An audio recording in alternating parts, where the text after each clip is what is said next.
မိုးရွာနေတာပဲဒါမဲ့ငါစီမနေရင်မင်းငက်เสียအကြောင်းမရှိပါဘူးကျွန်တော်နှခမ်းမဲ့ပြီးဂူထဲကစုပုံနေတဲ့ပစ္စည်းတွေကိုနောက်လဲကြည့်လိုက်တဲ့ယုံကြည်ချက်အပြည့်နဲ့ပခုံးတွန်းပြလိုက်တဲ့ကြောက်ရရဲ့အကြည့်ကလည်းဂူထဲမှာတပတ်ကြည့်နေတယ်ဟုတ်တာပဲဒါပေမဲ့သူ့တက်ပြင်းမချရသေးခင်မှာပဲကျွန်တော်ကရုတ်တရက်အော်ဟဲလိုက်တာကိုသူကြားလိုက်ရတယ်ဟေးမင်းဘာလို့ခြေထောက်ဆေးနေတာလဲဒီလောက်ဆေးကပ်နေတဲ့တတိရည်တွေကိုခြေထောက်မဆေးပဲဒီတိုင်းထားရမှာလားကြောက်ရကကျွန်တော်အော်တန်ကြောက်နည်းနည်းကြောင်သွား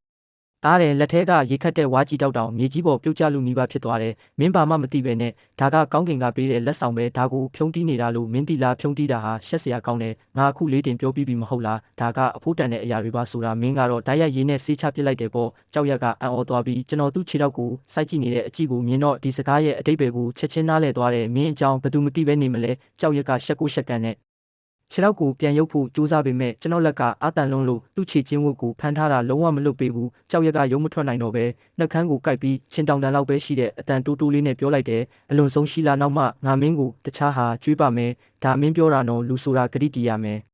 ဟူဝါကကြောက်တုံးကြီးကလေးတွေကိုကာကွယ်ပေးထားတယ်အပြင်ကကောင်းကင်ကြီးကတော့ဒီအချိန်မှာလုံးဝမောင်မဲသွားပြီးမိုးဆက်ကြီးတွေကမြေကြီးပေါ်ကိုတဖြောင်းဖြောင်းကျလာပြီးမိုးသက်မုန်တိုင်းကြီးစတင်လာခဲ့တယ်အဝေးကတော့အုပ်ထဲမှာလျိုရွှန်ကအဖွဲ့ဝင်မိန်းကလေးအနှဲငယ်နဲ့အတူတစ်တီးတွေခူးနေတော့မှပဲကောင်းကင်ကြီးကထူးဆန်းတဲ့အရှိန်ဟုန်နဲ့မှောင်ကျလာတယ်မကောင်းတော့ဘူးလျိုရွှန်ရဲ့မျက်နှာပြတ်သွားပြီးကောင်းကင်ကလိတ်တက်လာတဲ့တိမ်မဲတွေကိုကြည့်ကအမြန်တတိပေးလိုက်တယ်မိုးရွာတော့မယ်အားလုံးမြင်မြန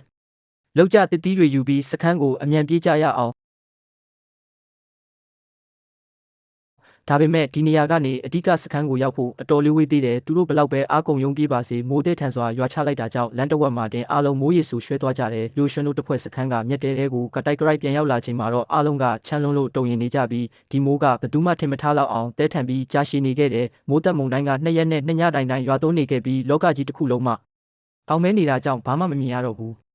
ဒီအတော်အတွင်းမှာကျန်းရွယ်တို့ဘက်ကတော့အကုန်လုံးပြင်ဆင်ထားပြီးဖြစ်လို့အစားအစာနဲ့ထင်းတွေလည်းလုံလောက်စွာရှိနေတယ်ပြင်းစရာကောင်းပေမဲ့အေးအေးဆေးဆေးဖြတ်တန်းနေနိုင်တယ်ဒါပေမဲ့အဓိကစခန်းကလူတွေအတွက်တော့အခြေအနေကတကယ်ကိုဆိုးရွားနေတယ်သူတို့မှာအရင်ကတည်းကထင်းချောက်တွေစုဆောင်းထားဖို့အသိစိတ်မရှိခဲ့ကြဘူးရှိတဲ့ထင်းချောက်နှင်းငယ်ကလည်းပထမဆုံးညမှာတင်ကုန်သွားခဲ့တယ်အရန်အေးတာပဲဂူထဲမှာလင်းရှိရင်းကဒူးနှစ်ဖက်ကိုပိုက်ပြီးဂူထောက်မှာရှိတဲ့မျက်ချောက်တွေထဲမှာကတုံကရင်ဖြစ်နေတယ်ဒါပေမဲ့လည်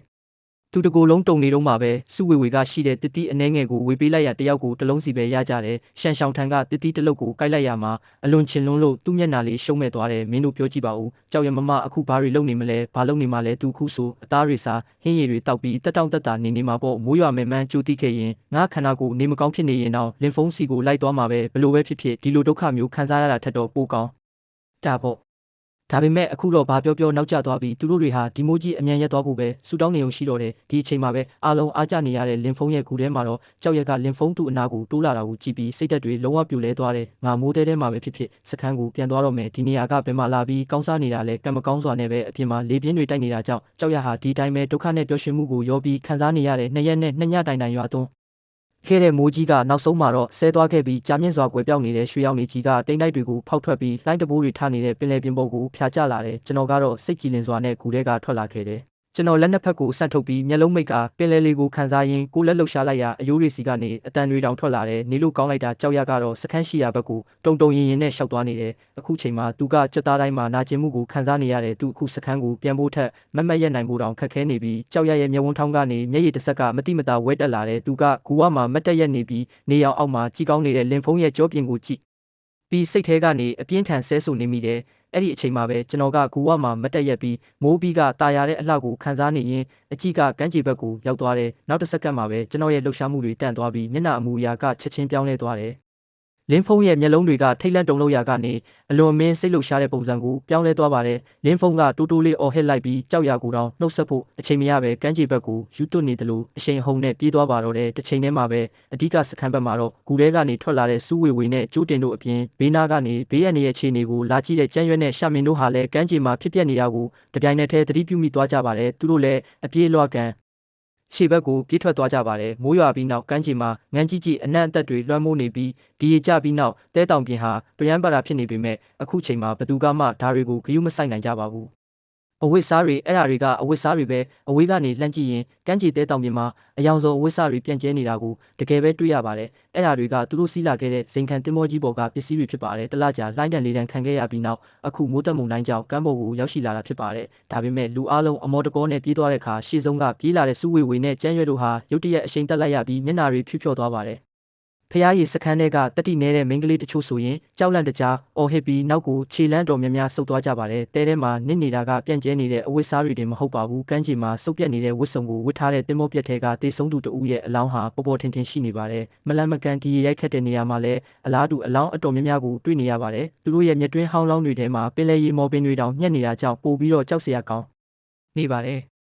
ဒါတွေကတင်မောပေါ်ကတေဆုံးသွားတဲ့သူတွေပဲကျန်းရွက်ကအသက်ကိုပြင်းပြင်းရှူလိုက်ပါတယ်စိတ်လှုပ်ရှားလို့နီမြန်းနေတဲ့ပါးပြင်တွေဟာအခုတော့သွေးမရှိသလိုဖြူလျော့သွားပါတယ်စူးဝေဝေလည်းပြုတ်အန်ကျင်သလိုဖြစ်ပြီးပါးစပ်ကိုပိတ်ထားလိုက်ပါတယ်တင်မောလုံးမှာသူတို့19ယောက်ပဲအသက်ရှင်ကျန်ရစ်တယ်ဆိုတာသိထားပေမဲ့ပင်လယ်ရေထဲမှာစိန်ထားလို့အယိုးစုပဲကျန်တော့တဲ့အရင်ကတငယ်ချင်းတွေကိုကိုယ်တိုင်မြင်လိုက်ရတဲ့အခါစိတ်ထဲမှာမခံစားနိုင်ဖြစ်သွားကြပါတယ်ဒီအပေါ်မှာဘက်တီးရီးယားတွေရှိနေမလားဒါမှမဟုတ်ကူးစက်ရောဂါတစ်ခုခုများလာပြန်ကျဲနေတဲ့အဝတ်စားတွေကိုပဲကောက်ကြရအောင်အလောင်းပေါ်ကဟာတွေကိုတော့မထိကြနဲ့တော့လူရှမ်းကလည်းတတွေးကိုမျိုးချရင်းအကျိုးအကြောင်းနဲ့အကြံပေးလိုက်ပါတယ်စခန်းကလူတွေနဲ့ကျန်းရွဲတို့အဖွဲ့သားတွေကကြောက်လန့်တကြားနဲ့ဘေးနာကပြန့်ကျဲနေတဲ့အဝတ်စုပ်တွေကိုပဲကောက်နေချိန်မှာကျွန်တော်ကတော့ဘသူကမှဂယုမဆိုင်ပဲရှောက်သွားလိုက်ပါတယ်လူအားလုံးရဲ့ထိတ်လန့်နေတဲ့အကြည့်တွေကြားမှာဝတ်စုံဝတ်ထားတဲ့အလောင်းသားကိုတန်တန်မတ်မတ်သွားလိုက်ပါတယ်လင်းဖုံအဲ့ဒါကလူသေးလေးမင်းမကြောက်ဘူးလားကျွန်တော်ကတော့ဒါကိုလုံးဝဂယုမဆိုင်ပါဘူးကျွန်တော်ခါကိုကင်ပြီးသူ့ပေါ်ကဝတ်စုံကိုလက်နှစ်ဖက်နဲ့ဆွဲချုပ်လိုက်ပါတယ်အဝတ်စားဆုပ်ပြဲသွားတဲ့အတန်နဲ့အတူလက်ထဲမှာအပိုင်းပိုင်းပြတ်ထွက်သွားတဲ့အဝတ်စားတွေကိုကြည့်ပြီးကျွန်တော်မျက်မှောင်ကျုပ်လိုက်မိပါတယ်ဒီဝစ်စားတွေကပင်လယ်ရေထဲမှာတလားလုံးစိန်ထားရပြီးနေပူဒဏ်နဲ့လှိုင်းတံတွေကြောင့်အမြင်တွေကဆွေးမြေ့ကုန်ပါပြီးကျွန်တော်နည်းနည်းလေးအားဆိုင်လိုက်တာနဲ့ဝစ်စုံတစ်ခုလုံးကအမှုန့်တွေဖြစ်သွားပြီးပြန်ဝစ်လို့မရတော့ပါဘူးအလက်ကားဖြစ်သွားပြီးဒါကိုမြင်လိုက်ရတဲ့အခါတစ်ခုခုရနိုးနဲ့မျောလင်းထားတဲ့စူးဝေဝေနဲ့ကျန်းရွဲတို့ဟာစိတ်ပြက်အားလျော့တဲ့ပုံစံတွေဖြစ်သွားကြပါတယ်ကမ်းပေါ်ရောက်လာတဲ့အဝစ်စားတွေကထိလိုက်တာနဲ့ကြွေကျသွားတဲ့အမိုက်တွေဆိုရင်သူတို့ဒီကိုပြေးလာတာကအတိတ်ပဲမရှိတော့ပါဘူးဒါပေမဲ့လူတိုင်းတော့လက်ကလာနဲ့မပြန်ရပါဘူးချင်းလန်ဟာလူအားလုံးရဲ့အာယုံဆိုင်မှုကလင်းဖုံးစီရောက်နေချိန်မှာပင်လယ်ရေမော်တွေနဲ့တင်းတင်းကြပ်ကြပ်ပတ်မိနေတဲ့ပလတ်စတစ်အိတ်တအိတ်ကိုရှာတွေ့သွားပါတယ်ချင်းလန်ကထိုင်ချလိုက်ပြီးရေမော်တွေကိုအမြန်ဖယ်ရှားကအိတ်ကိုဟာပြီးကြည့်လိုက်တဲ့အခါအထဲမှာလေကာအင်ဂျီနဲ့အားကစားပေါင်းပြီးအချို့ကိုတွေးလိုက်ရပါတယ်ရေလုံးပလတ်စတစ်အိတ်ရဲ့ကာကွယ်မှုကြောင့်အဝတ်စားတွေအယောင်နည်းနည်းလွင့်နေပေမဲ့ပုံစံမပြတ်ပဲကောင်းကောင်းမွန်မွန်ရှိနေပါတယ်နည်းနည်းဆိုနေုံပါပဲချင်းလန်ကဘာမှမဖြစ်တယ်လို့ပလတ်စတစ်အိတ်ကိုရင်ခွင်ထဲထည့်လိုက်ပြီးလူတွေရဲ့နောက်ဘက်ကိုပြန်ဆုတ်သွားပါတယ်အဲ့ဒီအချိန်မှာကမ်းခြေအမြင့်ပိုင်းမှာရက်နေတဲ့ကျွန်တော်ဟာကမ်းခြေကိုကြော်ပြီးပင်လယ်ပြင်ဘက်ကိုလှမ်းကြည့်လိုက်ပါတယ်မြင်ကွင်းထဲမှာတော့ကမ်းခြေကနေမီတာအနည်းငယ်အကွာမှာလှိုင်းလုံးတွေနဲ့အတူနှိမ့်ချီမြင့်ချီဖြစ်နေတဲ့တစ်တာကြီးနှလုံးကိုတွေးလိုက်ရပါတယ်အဲ့ဒီပုံစံနဲ့အရွယ်အစားကိုကြည့်ရင်တင်မောဘော်ကခီးဆောင်တစ်တာတွေဖြစ်မှသိကြပါတယ်ကျွန်တော်မျက်လုံးတွေဝင်းလက်သွားပါတယ်လေထဲမှာနဲ့ပင်လယ်ရေထဲမှာဆွေးမြေ့နေတဲ့အဝတ်စားတွေထက်ဆိုင်ရင်အလုံးပိတ်ထားတဲ့ခီးဆောင်တစ်တာထဲမှာကောင်းမွန်တဲ့ပစ္စည်းတွေရှိနေမှာအသေးချပါပ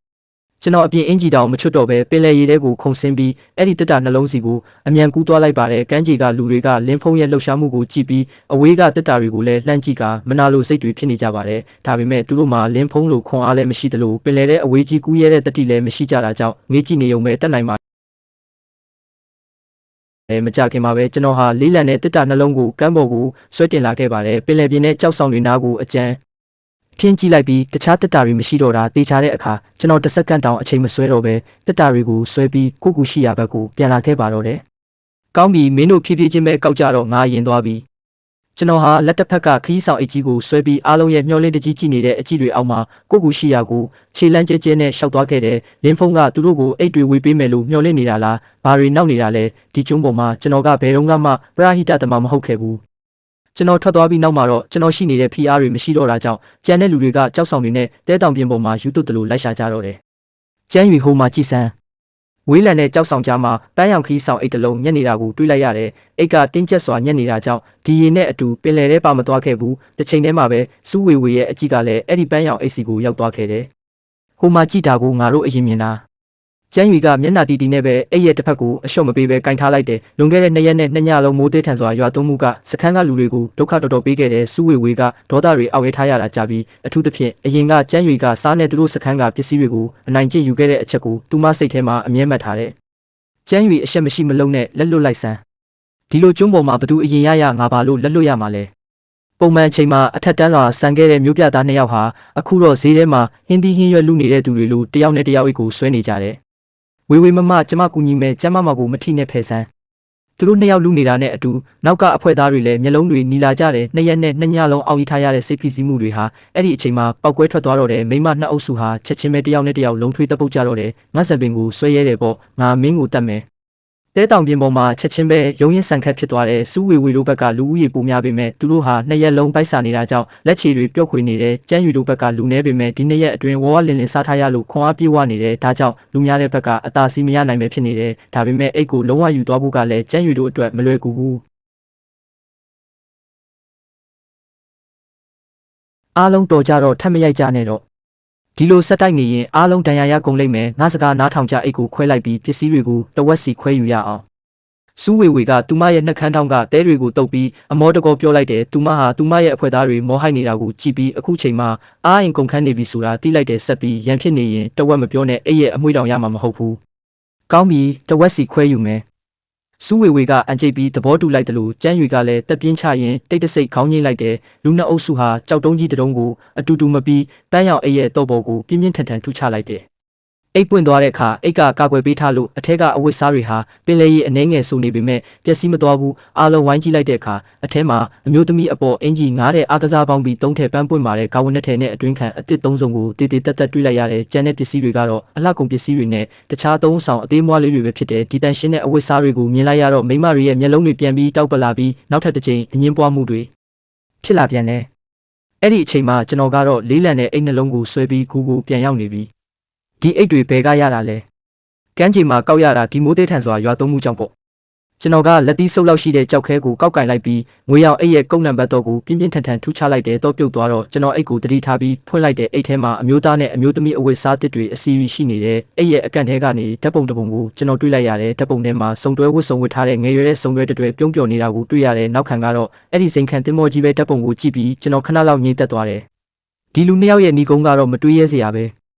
ဲညီကိုတို့ကောင်းမွန်စွာသွားကြပါမင်းတို့ရဲ့အဝတ်စားတွေကိုငါပဲအကျိုးရှိအောင်သုံးပေးပါမယ်ကျွန်တော်တိုးတိုးလေးဆူတောင်းပေးလိုက်တယ်ပြီးတော့အဝတ်တွေကိုထုတ်ပြီးခါလိုက်တယ်နည်းနည်းဆူထိုင်းနေပေမဲ့ရေနဲ့ဆေးလိုက်ရင်ဝတ်လို့ရတယ်နောက်တော့ကျွန်တော်အကြည့်ကဒုတိယမြောက်အိတ်စီရောက်သွားတယ်ဒါကအနက်ရောင်အိတ်ဖြစ်ပြီးတော်တော်လေးတယ်အဲ့ဒီအိတ်မှာတတုကုန်းနံပါတ်တော့အပူတစ်ခုပါသေးတယ်ဒီလောက်တေးသေးတက်တက်ပိတ်ထားတာဗာရဒနာတွေပါလို့လဲကျွန်တော်ကြောက်ခဲကိုထက်ကင်ပြီးတော့ကိုပြင်းပြင်းထန်ထန်ထုလိုက်ပြန်တယ်တော့ကပုံပြက်ပြီးပြုတ်ထွက်သွားတယ်ကျွန်တော်ကြောက်ခဲကိုပြစ်ချလိုက်ပြီးတက်ပြင်းတစ်ချက်ချကမျောလင်းတကြီးနဲ့အိတ်ကိုဖွင့်လိုက်တယ်နောက်တစ်စက္ကန့်မှာတော့ထိုနေရာတွင်ပင်ရက်နေရင်တတွေးကိုအာပါတရမျိုးချလိုက်သည်နားထင်ကိုလည်းပုတ်တက်လိုက်ကစိတ်ထဲတွင်လည်းတိုးတိုးလေးရေရွတ်နေမိသည်စိတ်အေးထားပါငါဖွင့်ကြည့်လိုက်တဲ့ပုံစံတစ်ခုခုမှားနေတာပဲဖြစ်ရမယ်လင်းဖုန်းနေပါလို့နေတာလဲအထဲမှာဘာကောင်းတာတွေပါလို့လဲငါ့ကိုလည်းပြပါဦး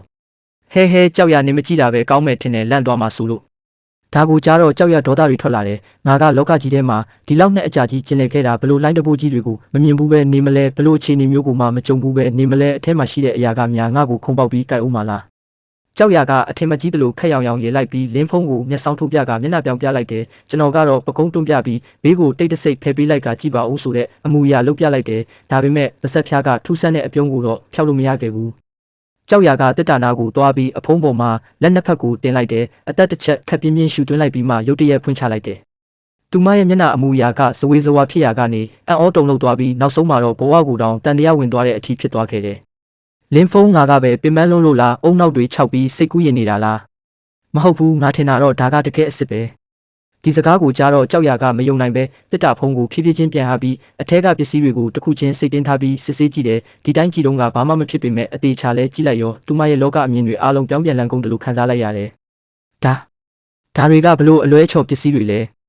ဒါပေမဲ့အထဲမှာအသုံးဝင်မဲ့ပစ္စည်းတွေလည်းပါပါတယ်ဥပမာအားဖြင့်တေးသေးတက်တက်ခောက်ထားတဲ့အဝတ်စားတွေပေါ်သူမရဲ့အကြည့်ကိုဘေးနားကိုပို့လိုက်တဲ့အခါတေးသေးတက်တက်ခောက်ထားတဲ့အဝတ်စားအချို့ကိုတွေ့လိုက်ရတယ်လဲစရာအဝတ်အစားရှားပါတဲ့ဒီကျွန်းပေါ်မှာတော့ဒါကသူမအတွက်အကြီးမားဆုံးဆွဲဆောင်မှုတစ်ခုပဲတော်သေးတာပေါ့ဝတ်စရာရှိသွားပြီ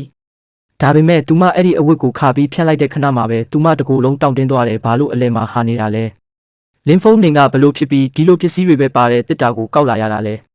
တော်တော်လေးလန်းတယ်မဟုတ်လားဟဲအရင်ကတော့အထဲမှာဘာရှိလဲဆိုတာငါလည်းမသိခဲ့ဘူး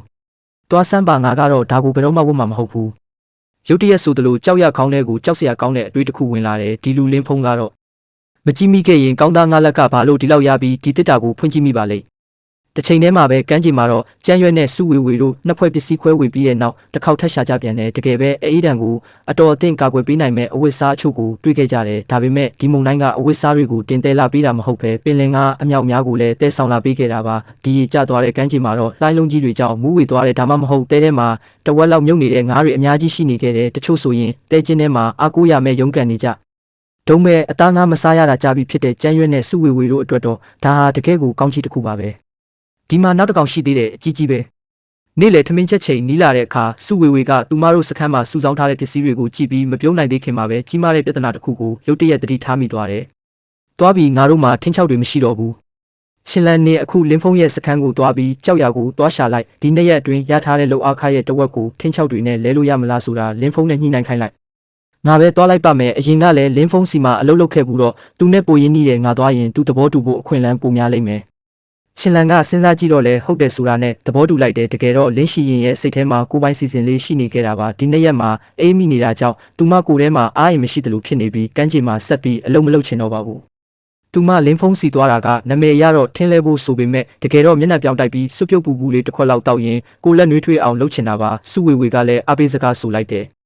အားလုံးပဲမြင်မြင်လှုပ်ကြပါထက်ရှာကြည့်ကြဦးငါးတွေကိုနောက်ထပ်အများကြီးကောက်ခဲ့ကြမလန်းမကန်းမှာတော့အမွှာညီမတဲ့ကညီမဖြစ်သူပိုင်လျှောက်ကငါးကောက်ဖို့ခါကုန်းနေခဲ့တယ်ရှောင်းရှောင်းကပင်လယ်လေးတိုက်လိုက်တဲ့အခါနှာဆေးသွားပြီးနှာခေါင်းကိုအုပ်ထားလိုက်တဲ့ဘေးကအမဖြစ်သူပိုင်ချစ်ကလည်းစိုးရိမ်တကြီးနဲ့ရှောင်းရှောင်းနေမကောင်းဖြစ်နေတာလားလို့လာမေးပါတယ်အမကျမဘာမှမဖြစ်ပါဘူးငါးတွေဆက်ရှာရအောင်လို့ရှောင်းရှောင်းကပြန်ပြောတယ်ဘာမှမဖြစ်ပါဘူးနှာနှစ်ခါချုံမိတာပါနောက်ွယ်မှာဘသူကများအတင်းပြောနေလဲမသိဘူးလို့သူမကဆိုပါတယ်ပြောပြီးတာနဲ့သူမရဲ့ပူရှိန်နေတဲ့နဖူးကိုပို့လိုက်ပြီးအဖွဲသားတွေနဲ့အတူကမ်းခြေမှာဆက်လက်အလုပ်ရှုပ်နေကြပါတယ်လင်းရှိရင်ကလင်းဖုံးရဲ့ကြောက်ကူစီသွားဖို့ပြင်နေတော့မှတယောက်ကသူမရဲ့အင်ဂျီဆက်ကိုဆွဲထားတာခံလိုက်ရပါတယ်လှည့်ကြည့်လိုက်တော့ရှန်ရှောင်းထန်းကမျက်လုံးလေးကလည်းနဲ့သူမကိုကြည့်နေတာပါလင်းအမကျမလည်းလိုက်ချင်တယ်လို့သူမကပြောပါတယ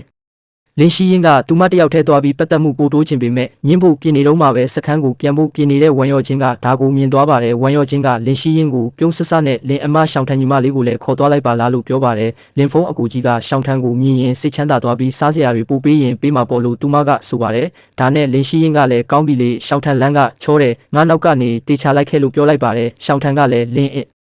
မက်ကိုကျေးဇူးတင်ကြောင်းပြောပါတယ်မင်းကလေးနှစ်ယောက်လုံးဟာကိုစီတွေးတွေနဲ့လင်ဖုံးရဲ့ကူဝါကိုရောက်လာကြပါတယ်လင်ဖုံးဒီတစ်ခါကြောက်ရရဲ့ဆုလက်ကဆိုပြီးစကားမဆုံးခင်မှာပဲလင်းရှိရင်ရဲ့မျက်နှာတစ်ခုလုံးတောင့်တင်းသွားပါတယ်သူမရဲ့ပါးပြင်တွေဟာချက်ချင်းဆိုသလိုညှဉ်းမြန်းသွားပြီးတတိလက်လွတ်နဲ့သူမနောက်ကရှန်ရှောင်းထန်ရဲ့မျက်လုံးတွေကိုလက်နဲ့အုပ်လိုက်ပါတယ်ရှောင်းထန်မကြည့်နဲ့လို့သူမကအော်လိုက်ပါတယ်လင်အမကျမကိုဘာလို့အုပ်ထားတာလဲလို့ရှောင်းထန်ကပြန်မေးပါတယ်ခုထဲမှာရှိနေတဲ့ကြောက်ရဟာလင်းရှိရင်ရဲ့အတန်ကိုကြားတာနဲ့တကူလုံးစွန့်သွားပါတယ်သူမကမျက်နှာနီနီနဲ့ခေါင်းကိုကောက်ကင်ပြီးလင်းဖုံးစီလွတ်ပေါက်လိုက်ပြီးသူမရဲ့မျက်နှာကိုဒူးနှစ်ဖက်ကြားမှာဝက်ထားလိုက်ပါတယ်ဘာတွေအော်နေကြတာလဲလို့လင်းဖုံးကမေးပါတယ်ပြောပါဦးမင်းတို့နှစ်ယောက်ဘာကိစ္စနဲ့လာကြတာလဲလို့သူကဆက်မေးပါတယ်စုဝေဝေကကျမကိုလာပြောခိုင်းလိုက်တာပါလို့လင်းရှိရင်ကဖြေပါတယ်သူတို့ကမ်းခြေမှာငါးတွေအများကြီးကောက်ရပေမဲ့စခန်းမှာထင်းချောက်မရှိလို့ပါတဲ့စုဝေဝေကအကြတောက်ရအမရဲ့ဒီနေ့ရက်စာဆုလက်နဲ့ထင်းချောက်တဝက်ကိုလဲကျင်လို့ပါလို့သူမကရှင်းပြပါတယ်မင်းလည်းအပြင်ထွက်ပြီးနည်းနည်းလောက်သွားကောက်ပါလားကမ်းခြေမှာပင်လယ်လိုင်းပုတ်လို့တင်ကျန်နေတဲ့ငါးတွေအများကြီးရှိတယ်လို့သူမကထပ်ပြောပါတယ်ငါးတွေကိုဘာလို့ကောက်နေမှလဲငါးစားချင်ရင်အရှင်တွေကိုပဲဖမ်းစားရမှာပေါ့လို့လင်ဖုံးကပြောပါတယ်ဒါလည်းဟုတ်တာပါပဲလင်ဖုံးစီမှာရှိတဲ့ပစ္စည်းတွေနဲ့ဆိုရင်အဲ့ဒီငါးတွေကိုသူပဲကြည့်ပါမလဲအဲ့ဒီအချိန်မှာရှန်ရှောင်းထန်ကလင်ရှိရင်ရဲ့လက်ထဲကနေယုံထွက်လိုက်ပါတယ်လွတ်လပ်သွားတဲ့ကောင်မလေးကအခုနောက်ကဘာဖြစ်ခဲ့လဲဆိုတာကိုဂရုမစိုက်တော့ပဲလင်ဖုံးစီကိုတန်းပြေးသွားပါတယ်လင်ဖုံးအကိုကြီးရှောင်းထန်အကိုကိုအရန်လွှမ်းနေတာလို့ပြောပြီးကျွန်တော်ရဲ့ခြေထောက်နားမှာကပ်နေပါတယ်ကျွန်တော်လည်းရှောင်းထန်ကိုလွှမ်းနေတာပါလို့ပြန်ပြောလိုက်ပါတယ်ရှန်ရှောင်းထန်ကခေါင်းမော့ပြီးပြုံးလိုက်ပြီးဒီနေ့ရက်အတွင်းကထူးဆန်းတဲ့အကြောင်းအရာတွေကိုပြောပြဖို့ပြင်နေတော့မှပဲကျမ်းပြင်ပေါ်ကငွေရောင်ခီးဆောင်အိတ်ကိုသတိထားမိသွားပါတယ်။အယောင်သွေးစုံနေတဲ့အဝတ်စားတွေထဲမှာအဝါရောင်တီရှပ်လေးတစ်ထည်ကထင်းနေပါတယ်။ဝါဒီအင်ဂျီလေးကအရန်ချစ်ဖို့ကောင်းတာပဲလို့သူမကရေရွတ်ပါတယ်။လင်ဖုံးအကူကြီးဒီအင်ဂျီလေးကိုကျမကိုပေးလို့ရမလားလို့ရှောင်းထန်ကအင်ဂျီကိုပွေ့ပိုက်ပြီးမေးပါတယ်။ကျွန်တော်အဲ့ဒီအင်ဂျီကိုကြည့်လိုက်ပြီးနှာခေါင်းကိုပုတ်လိုက်ပါတယ်။ရှောင်းထန်မပေးချင်လို့မဟုတ်ပါဘူးဒါပေမဲ့ဒီအင်ဂျီရဲ့စိုက်ကမင်းအတွက်နည်းနည်းကြီးနေမလားလို့ကျွန်တော်ပြောပါတယ်ဆန်းဝစ်ကြည့်ရင်သိရမှာပေါ့လို့ပြောပြီးရှောင်းထန်ကသူမရဲ့အဝတ်စားတွေကိုချွတ်ဖို့ပြင်ပါတယ်ဒါပေမဲ့ချက်ချင်းပဲသူမကရက်လိုက်ပြီးလက်ပိုက်ကြည့်နေတဲ့လင်ဖုံးကိုကြည့်ပါတယ်လင်ဖုံးအကူကြီးဟိုဘက်လက်နေဦးခိုးမကြည့်နဲ့တော့လို့သူမကပြောပါတယ်ဒီကလေးမလေးကငါ့ကိုသူစိမ့်များမှတ်နေလားတကယ်ပဲအရိုက်ခံချင်နေပြီလို့ကျွန်တော်တွေးမိပေမဲ့လည်းဟိုဘက်ကိုလှည့်ပေးလိုက်ပါတယ်ရပြီလင်ဖုံးအကူကြီးဟိုဘက်ကိုလှည့်လာလို့ရပြီလို့သူမကခေါ်ပါတယ်အမလေးဒါကပီကာချူမဟုတ်လားတကယ်ကိုပီကာချူပါပဲဘလို့လဲလင်ဖုံးအကူကြီးလာလို့ရှောင်းထန်ကအင်ဂျီဆက်ကိုဆွဲပြီးရှက်ကိုရှက်ကန်းနဲ့မေးပါတယ်လာတာပေါ့အရန်လာတယ်ဝတ်ထားပြီးပြီဆိုတော့မင်းမဲယူထားလိုက်တော့လို့ကျွန်တော်ပြောပါတယ်ဒါပေမဲ့ပြန်ရောက်ရင်ရေနဲ့တိတိချာချာပြန်လျှော်ဦးပင်လေရေတွေဆိုထားတာဆိုတော့အရေးပြားရရန်တက်တယ်လို့မှားလိုက်ပါတယ်ကျေးဇူးတင်ပါတယ်လင်ဖုံးအကူကြီးလို့သူမကဆိုပါတယ်一旁的林氏ဘေးကလင်းရှိရင်ကဒါကိုကြည့်ပြီးစိတ်ထဲမှာတမျိုးဖြစ်နေတယ်လို့လဲချောင်းထဲမှာလည်းရရန်လာလို့ချောင်းဆိုးလိုက်ပါတယ်နေမကောင်းဘူးလားလို့ကျွန်တော်မေးပါတယ်မိုးရွာတုန်းကမိုးမိသွားလို့ပါနွေးနွေးထွေးထွေးနေဖို့ထင်းချောက်လည်းမရှိလို့သူမကပြန်ဖြေပါတယ်ခဏဆောင်ဦးလို့ကျွန်တော်ပြောလိုက်ပါတယ် အရင်ကဆေးဖက်ဝင်အပင်တွေခူးတုံးကအေးမိတုပ်ကွေးကိုအထူးကုသပေးနိုင်တဲ့ဆေးပင်အမျိုးအစားတချို့ပါဝင်ခဲ့တယ်မကြခင်မှာပဲကျွန်တော်ဝါးကြည့်တောက်တစ်ခုယူပြီးထွက်လာခဲ့တဲ့ရွေးချယ်ထားတဲ့ဆေးပင်တွေကိုထည့်ရည်အနှဲငယ်ထည့်ပြီးနေ့လည်စာချက်နေတဲ့မြေအိုးဘေးမှာတိုက်ရိုက်ချထားလိုက်တဲ့မြေအိုးအောက်ကမီးသွေးမီးအပူရှိန်နဲ့ဝါးကြည့်တောက်ထဲကဆေးရည်တွေဟာမကြခင်မှာပဲပုတ်ပွက်ဆူလာပြီးခါတက်တက်ဆေးနဲ့လေးထွက်လာတဲ့ဝါးကြည့်တောက်ရဲ့အပူချိန်လျော့သွားတဲ့အခါကျွန်တော်အဲ့ဒါကိုလင်းရှိရင်စီကမ်းပေးလိုက်တဲ့လက်ထဲကနှွေးထွေးနေတဲ့ဝါးကြည့်တောက်ကိုကြည်ရင်လင်းရှိရင်ဟာနှလုံးသားထဲကနေနှွေးထွေးတဲ့ခံစားချက်တစ်ခုပေါ်လာပြီးစိတ်ထဲမှာအယမ်းကိုကြည်နူးသွားခဲ့တယ်။သူမဟာနှွေးနေတဲ့ဝါးကြည့်တောက်ကိုကင်ပြီးခါတက်တက်ဆေးရည်တွေကိုတကြိုက်တည်းတောက်ချလိုက်တယ်။ကျွန်တော်ရဲ့ဂယုဆိုင်မှုကြောင့်လားဒါမှမဟုတ်ရှန်ရှောင်းထန်ရဲ့ချစ်စရာကောင်းတဲ့အပြုအမူကြောင့်လားတော့မသိဘူး။နေ့လည်စာစားချိန်မှာတော့ဒီကောင်မလေးရှန်ရှောင်းထန်ဟာကျွန်တော်နောက်ကိုတကောက်ကောက်လိုက်နေပြီးလက်ကိုလည်းအမြဲတမ်းတွဲထားတော့တာပဲကျွန်တော်သူမကိုအသားတစ်ဖက်ကျွေးတိုင်းသူမကချူချူတာတာလေးပြုံးပြတယ်အဲ့ဒီလိုကတ်ချွဲနေတာကိုကြည့်ပြီးကြောက်ရတော့မှဆက်မကြည့်နိုင်တော့ဘူးဘိုက်ဝသွားတဲ့အခါသူတို့၃ယောက်ထင်းတွေကိုတဲပြီးစခန်းကိုပြန်ခဲ့ကြတယ်ကောင်းမလေးကတော့ခုထက်ထိမခွဲချင်သေးပဲခြေလန်းတိုင်းမှာနောက်ကိုလှည့်ကြည့်နေတော့မယ်လင်းရှိရင်ဟာ6သွေးတဲ့ထင်းတွေကိုတဲပြီးနောက်ဆုံးကနေလိုက်လာခဲ့တယ်ကူဝကိုရောက်တဲ့အခါသူမရုတ်တရက်ခြေလန်းတွေရက်သွားတဲ့ခက်ခဲတဲ့ကိစ္စတစ်ခုခုကိုတတိယသွားတယ်လို့မျိုးသူမရဲ့မျက်နှာဟာချက်ချင်းဆိုတယ်လို့မြင်မြန်းသွားတယ်သူမခဏလောက်ဝေခွဲမရဖြစ်နေပြီးမှနှုတ်ခမ်းကိုကိုက်လင်ဖုံးရဲ့နာနာကိုကပ်ပြီးတူတူလေးပြောလိုက်တယ်လင်းရှိရင်ပြောတာကိုကြားပြီးနောက်ကျွန်တော်ရဲ့မျက်နှာအမူအရာဟာရုတ်တရက်ထူဆန်းသွားတယ်ခဏလောက်စဉ်းစားပြီးမှကျွန်တော်တန်တရားနဲ့မေးလိုက်တယ်ဒါဆိုအရင်ကစခန်းမှာမင်းနဲ့မင်းအမေတို့ဘာကိုတုံးခဲ့ကြတာလဲဒီမေးခွန်းကိုကြားတော့လင်းရှိရင်ပို့ပြီးရှက်သွားတယ်သူမဟာတပြင်းတစ်ချက်ကိုမတက်တာပဲချလိုက်တယ်ဒီလိုလူသူမရှိတဲ့ကျွန်းပေါ်မှာတခြားဘာလုပ်လို့ရမှာလဲအရင်ကတော့လူတိုင်းမျက်ခြောက်တွေဒါမှမဟုတ်စုပ်ပြဲနေတဲ့အဝတ်ဟောင်းတွေကိုပဲတုံးခဲ့ရတာအဲ့ဒါကတော်တော်လေးနေရခက်ပြီးပုံးပဲ့လွယ်တဲ့အဲ့ဒါကတကယ်ကိုဒုက္ခရောက်တာပဲကောင်းပါပြီအစားထိုးနိုင်မဲ့အရာတစ်ခုခုရှိမလားဆိုတာကျွန်တော်နောက်မှစဉ်းစားကြည့်ပါဦးမယ်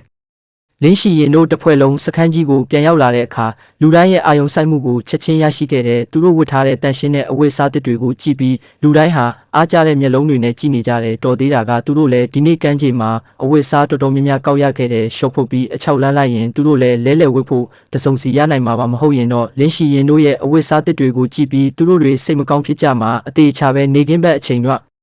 ့ဒီဟာလင်းမြန်စွာကုံဆုံးသွားပြီးညှစ်မောင်လာခဲ့တဲ့အဲ့ဒီအချိန်မှာတော့စခန်းကြီးနဲ့ကျန်းရွက်ရဲ့စခန်းနှစ်ခုလုံးမှာငါးဟင်းရည်နှံတွေမွေးပြတ်နေတယ်တခြားဟင်းခတ်အမွေးကြိုင်တွေမပါပေမဲ့အသားနဲ့ဝေးကွာနေတာကြပြီးဖြစ်တဲ့အသက်ရှင်ကျန်ရစ်သူတွေအတွက်တော့ဒီပူပူနွေးနွေးငါးဟင်းရည်တစ်ခွက်ဟာလောကကြီးရဲ့အကောင်းဆုံးအရသာပါပဲမိန်းကလေးတော်တော်များများဟာငါးဟင်းရည်တောက်ရင်းနဲ့ဒီလိုဘိုက်ဝါတဲ့ခံစားချက်ကိုပြန်ရလို့ဝမ်းသာမျက်ရည်တောင်ကြလူနီးပါးဖြစ်ခဲ့ရတယ်ညနေပိုင်းမှာတော့အရာအလုံးတိတ်ဆိတ်တော့ဟားတဲ့ကောက်ရိုးပုံထဲမှာနှစ်ချိုက်ချိုက်အိပ်ပျော်နေတဲ့ဘိုင်ကြီးဟာရုတ်တရက်မျက်လုံးပွင့်လာတယ်သူမဟာနဖူးကိုနာကျင်စွာကင်ထားပြီးထူးထူးဆန်းဆန်းရေရွတ်လိုက်တယ်ဘာဖြစ်တာလဲခေါင်းကဘာလို့ဒီလောက်တောင်နာနေရတာလဲဘေးမှာလဲလျောင်းနေတဲ့ပိုင်ရှောင်ဟာတကိုယ်လုံးကောက်ရိုးပုံထဲမှာကွေးနေပြီးခန္ဓာကိုယ်ကလည်းမထိန်နိုင်အောင်တုံ့ရင်နေပါတယ်မူလကဖြူစင်လှပတဲ့သူမရဲ့မျက်နှာဟာအခုတော့ပုံမှန်မဟုတ်ပဲနီမြန်းနေပါတယ်နှုတ်ခမ်းတွေကလည်းမထိန်နိုင်ပဲတဆက်ဆက်တုံနေပါတယ်ရှောင်းရှောင်းရှောင်းရှောင်းငါ့ကိုမချောက်ပါနဲ့ဦး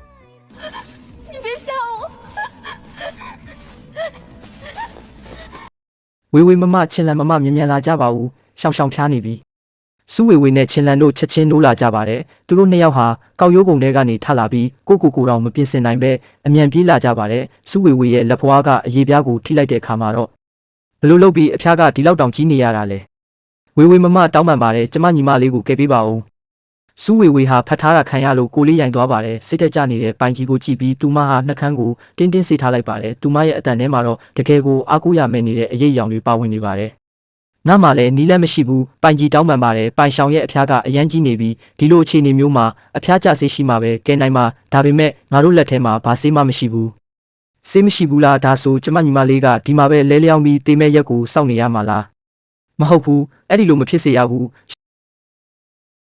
အောင်ရှောင်းမျက်လုံးဖွင့်ပြီးငါ့ကိုကြည့်ပါဦးငါ့ကိုထားမသွားပါနဲ့ငါတို့အတူတူအသက်ရှင်ကြမယ်လို့ကတိပေးထားတယ်လေငါ့ကိုတယောက်တည်းထားမသွားပါနဲ့ဆူဆူဝါးဝါငိုတန်တွေဟာဂူထဲမှာပဲ့တင်ထက်နေပါတယ်ဘေးနားကမိန်းကလေးတွေလည်းမျက်ရည်မထိန်နိုင်ပဲမျက်လုံးတွေနီမြန်းကုန်ကြပါတယ်စခန်းကြီးတွေကစူညံတန်တွေကြောင့်ဘေးနားကဂူထဲမှာရှိတဲ့ကျန်းရွက်တို့အဖွဲ့လည်းနိုးလာကြပါတယ်ကျန်းရွက်ဟာဂူဝကိုအမြန်လျှောက်လာပါတယ်အေးဆက်တဲ့လေတိုက်ခတ်မှုကြောင့်သူမဟာလက်မောင်းကိုပွေထားလိုက်ရပါတယ်ဘာတွေဖြစ်နေတာလဲတကောင်ရန်ကြီးဘာလို့ဒီလောက်စူညံနေရတာလဲပိုင်ရှောင်ဖျားနေတယ်လို့တယောက်အော်လိုက်ပုံပဲအဖျားနည်းနည်းပဲဆိုရင်တော့တော်သေးတာပေါ့ဒီလိုနေရာမျိုးမှာအခြေအနေသာဆိုးသွားရင်ပိုင်ရှောင်တော့အနေရရှိနိုင်တယ် စခန်းကြီးရဲ့ကူထဲမှာတော့ဝမ်းနဲ့စရာကောင်းတဲ့အခြေအနေကလူကိုအသက်ရှူချက်စေပါတယ်ဝမ်ရော့ချင်းဟာငိုလုံးလုံးမေ့လဲတော့မဲ့ပိုင်ကြီးကိုကြည့်နေပေမဲ့တခြားသူတွေလိုဝမ်းနဲ့နေုံတက်တက်ပဲမဟုတ်ပါဘူးသူမဟာအေးအေးဆေးဆေးနဲ့အသက်ရှင်ဖို့နီးလန်းကိုစဉ်းစားနေပါတယ်ရုတ်တရက်သူမရဲ့မျက်လုံးကမလန့်မကန့်မှရက်နေတဲ့လင်ရှိရီကိုမြင်လိုက်ရပါတယ်ဝမ်ရော့ချင်းရဲ့စိတ်ထဲမှာတစ်ခုခုကိုသတိထားမိသွားပါတယ်လင်ရှိရီရဲ့မျက်နှာဟာအခုချိန်မှာနီးမြန်းပြီးကျန်းမာတဲ့အယောင်သွေးရှိနေတာကိုသူမသတိပြုမိလိုက်ပါတယ်မနက်ပိုင်းကဖျားနာနေတဲ့အခြေအနေနဲ့ရှင်ရင်စိတ်တက်ကအများကြီးပိုကောင်းနေပါတယ်ဒီအချက်ကိုသတိထားမိပြီးတဲ့နောက်ဝမ်ရော့ချင်းဟာလင်းရှိရီနာကိုအမြန်သွားပြီးအတန်ကိုနှိမ့်ကအလောတကြီးမေးလိုက်ပါတယ်ရှိရီဒီနေ့မမလင်ဖုန်းစီမှာထင်းသွားလဲတော့ကသူမမကိုဆေးပေးလိုက်သေးလားမနက်ကမမအတော်လေးနာဆေးချောင်းဆိုးဖြစ်နေတာကိုကျမမှတ်မိနေလို့ဟုတ်တယ်နေ့လေကလင်ဖုန်းကဝါကြီးတောင်းတဲ့ဆေးတစ်ခွက်ကျူပေးတယ်အဲ့ဒါတောက်ပြီးတော့ကိုလက်တွေတကယ်ကိုနေလို့ကောင်းသွားတာလင်ဖုန်းစီမှာဆေးပင်တွေရှိမှသေးကြတယ်ပိုင်ကြီးမငုံနဲ့တော့လင်ဖုန်းစီမှာဆေးရှိနိုင်တဲ့ပိုင်ရှောင်းမမကိုသူ့စီခေါ်သွားရအောင်ကျမမမနဲ့အတူလိုက်ခဲ့မယ်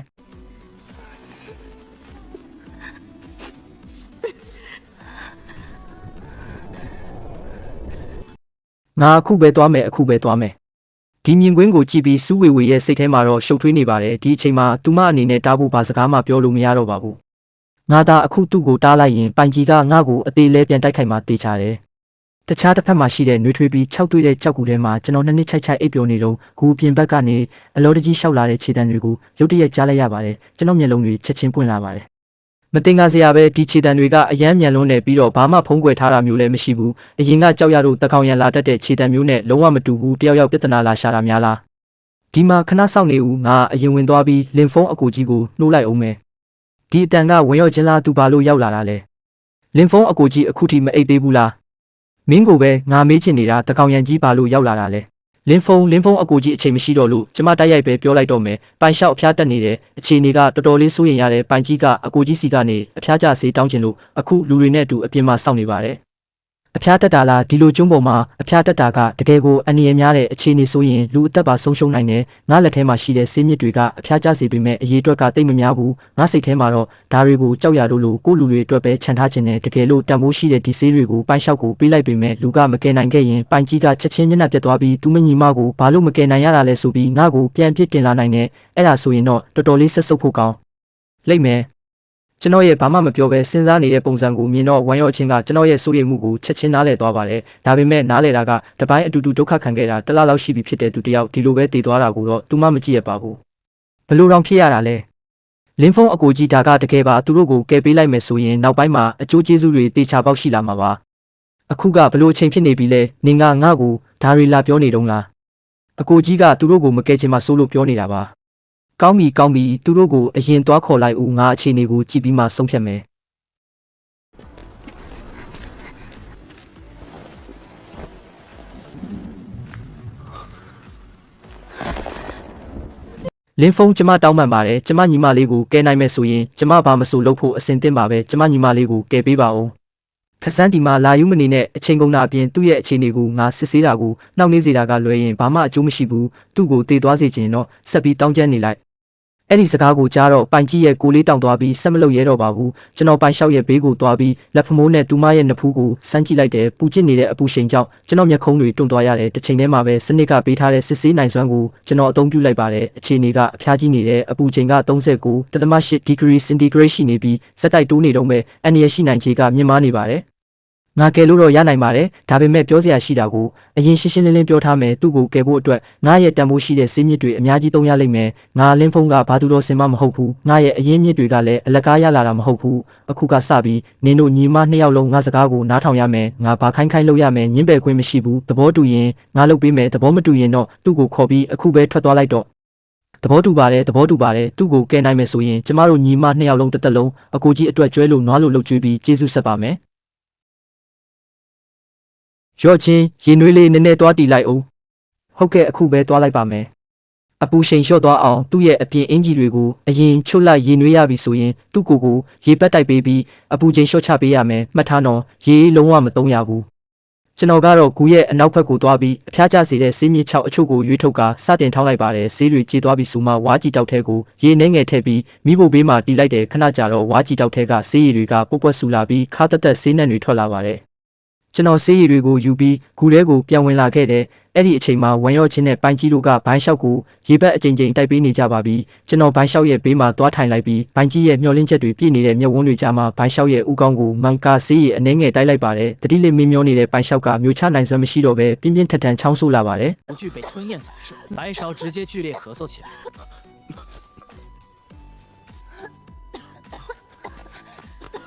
ခက်ပြီးသူကအဖျားကြီးလုံးလို့တတိလစ်နေပြီးဆေးကိုလုံးဝမျိုးမချနိုင်ဘူးအဲ့ဒါဆိုရင်ဘယ်လိုလုပ်ကြမလဲလင်းဖုံးအကူကြီးပိုင်ရှောင်ရဲ့အဖျားကလုံးဝမကြဘူးဆေးတောင်တိုက်လို့မရတော့ဘူးအကိုလင်းဖုံးနီလန်တစ်ခုခုလောက်စဉ်းစားပေးပါဦ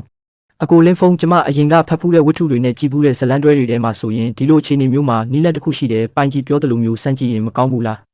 းအဲ့ဒီလိုအနှစ်မရှိတဲ့အချစ်ကားတွေကိုကြည်တာလျှော့လိုက်စမ်းပါသူမမှအခုအစာမျိုးတဲ့တုံ့ပြန်မှုမရှိတော့ဘူးအခုချိန်မှာဆေးကိုအတင်းတိုက်လိုက်ရင်အဆုတ်ထဲကိုဆေးတွေဝင်သွားပြီးအသက်ရှူကျက်ပြီးတည်သွားနိုင်တယ်ပိုင်ကြီးရဲ့ငိုတန်တွေကဂူထဲမှာပဲ့တင်ထက်နေပြီးလင်းဖုံးရဲ့တင်းမနေတဲ့စိတ်တွေကိုပိုပြီးနှောက်ယှက်နေတဲ့သူမနေနိုင်တော့ပဲအော်လိုက်တော်တော်မငူနဲ့တော့ငါခေါင်းတွေတော်တော်ကိုကိုက်နေပြီးငါကိုအေးစစ်စစ်စဉ်းစားခွင့်ပေးပါကျွန်တော်နားထင်ကိုနှိပ်လိုက်ပြီးအုံနောက်ထဲကဘဟုတုတတွေကြားထဲမှာဖြည့်ရှင်းနည်းကိုရှာဖွေလိုက်တယ်တတိမမျောနေပြီးအဖျားကြီးနေတဲ့အစာမျိုးလို့မရဘူးအဖျားကျဆေးကိုအမြန်ဆုံးစုပ်ယူနိုင်ဖို့လိုအပ်တယ်အဲ့ဒီအချိန်မှာခင်မီဆေးပညာမှာအသုံးရတဲ့နည်းလမ်းတစ်ခုကိုတတိယသွားတယ်တိုက်တိုက်ဆိုင်ဆိုင်ပဲကျွန်တော်လက်ထဲမှာအသုံးပြုလို့ရမယ့်ကိရိယာရှိနေတယ်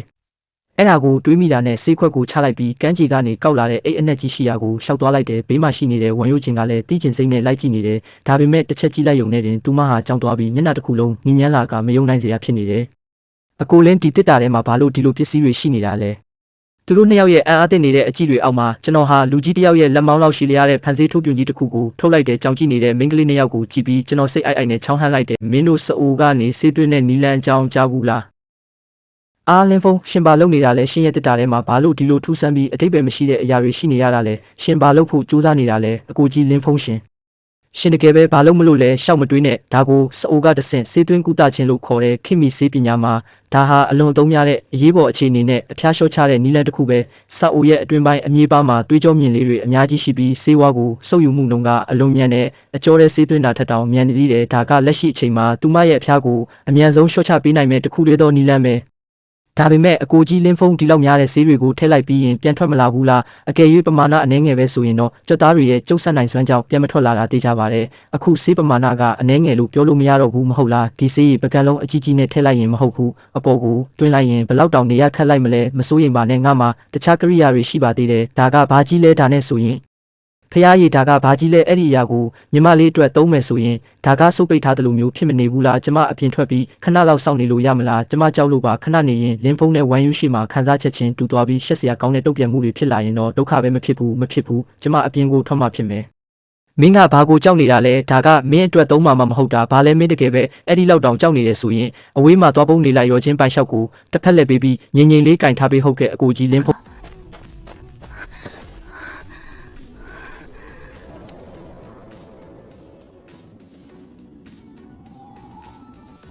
ဘာတွေဖြစ်နေတာလဲပိုင်ကြီးကဘာလို့တယောက်တည်းထွက်လာတာလဲသူမရဲ့စိတ်ပြက်နေတဲ့ပုံစံကိုကြည့်ရတာလင်းဖုံးကအဆေးမပေးဘူးထင်တယ်လင်းဖုံးစီမှာလည်းဆေးမရှိတော့လို့များလားပိုင်ကြီးရဲ့မျက်နှာကိုကြည့်ရတာဝမ်းနဲ့လုံးလို့ယူသွားတော့မဲ့အတိုင်းပဲအပြင်မှာဆိုရင်အရှတက်ကွဲတာကိုရှောင်လွှဲနိုင်လိမ့်မယ်လို့ထင်ခဲ့တာကူထဲကိုပဲပြန်ဝင်သွားရမလားတကယ်ပဲဘာတွေဖြစ်နေတာလဲမဟုတ်ဘူးလေဖျားရည်ပိုင်ကြီးမမကငိုလုံးလို့မတ်တက်တောင်မရက်နိုင်တော့ဘူးလားသူမတုံရင်နေတာကိုကြည့်ပါဦးခဏလောက်စောင့်ပါဦးပိုင်ကြီးသူမကဝမ်းနဲ့လုံးလို့ငိုပြီးမတ်တက်တောင်မရက်နိုင်တော့ဘူးပိုင်ကြီးမမအားလုံးအဆင်ပြေသွားပါပြီအထဲကိုဝင်လို့ရပါပြီ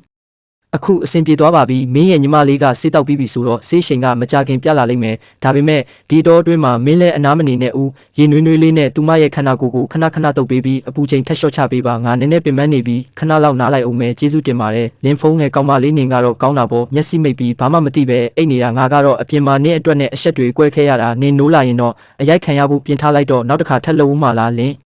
ဖုံးနောက်ထပ်လုံအောင်မလားကိုပူတာကပြန်ဖြစ်တတ်တဲ့ဆေးအာနီတင်ကိုခိုင်မာအောင်လုပ်ရမယ်ဒီတစ်ခါဆေးပမာဏကထက်ဝက်ပဲမကြခင်တက်တာသွားလိမ့်မယ်ရှောင်းမင်းနောက်ဆုံးတော့နိုးလာပြီပဲမင်းငါ့ကိုတေမတက်ကြောက်အောင်လှုပ်လိုက်တာပဲမင်းကိုနောက်တစ်ခါထပ်မတွေ့ရတော့ဘူးလို့ထင်နေတာဒါကဘာဖြစ်တာလဲငါကောင်းကဘာလို့ဒီလောက်နာနေရတာလဲမင်းဖျားနေတာလူမန်းမသိအောင်ဖျားနေတာငါတို့တက်ကောင်ရံမှာဒီကိုပြောင်းလာကြတာလင်းဖုံးကဆေးထုတ်ပြီးမင်းကိုမကယ်ခဲ့ရင်မင်းရဲ့အသက်ကဒီနေ့ဒီမှာတင်ဆက်သိမ်းသွားမှာဒီနေရာကတက်စခန်းရဲ့တောင်ဘက်ချမ်းမဟုတ်တာအမှန်ပဲငါကိုလင်းဖုံးကယ်လိုက်တာပေါ့အာငါကဘာလို့ဒီလိုဝတ်ထားတာလဲ ညီမလေးရဲ့အဲ့ဒီတုန်းကအဖျားကျအောင်တခြားနည်းလမ်းမရှိလို့ပါငါတခုခုကိုဖိထားမိတယ်လို့ပဲစောင်းထဲမှာဘာလို့ဒီလိုဟာရှိနေရတာလဲဘာကဒီလောက်တောင်မာနေတာလဲအဲ့ဒါကိုမထိနဲ့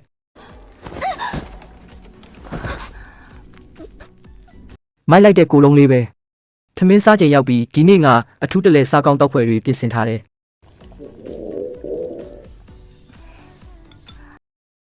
ရှောင်းရှောင်းမြက်မြက်အားရှိအောင်အသားလေးနည်းနည်းလောက်စားလိုက်လင်းဖုံးပါဖြစ်လို့လေသူကအဖျားပြောက်ခါသားဆိုတော့အစာအိမ်ကအားနေနေသေးတဲ့အစီစိတ်တွေမစားသင့်ဘူးဒါကိုအားနေချိန်မှာအားစိတ်မတိုးဘူးလို့ခေါ်တဲ့စံပြုတ်နဲ့ဟင်းရီကန်ဆုံးဦးပဲစားပါအသားနဲ့ကြက်ဥကိုလုံးဝမထိပါနဲ့ဒါပေမဲ့ငါအသားစားခြင်းနဲ့တလုံးလောက်ပဲဖြစ်ဖြစ်စကားနားထောင်စမ်းပါအရင်ဆုံးဟင်းရီကိုတောက်လိုက်ပါ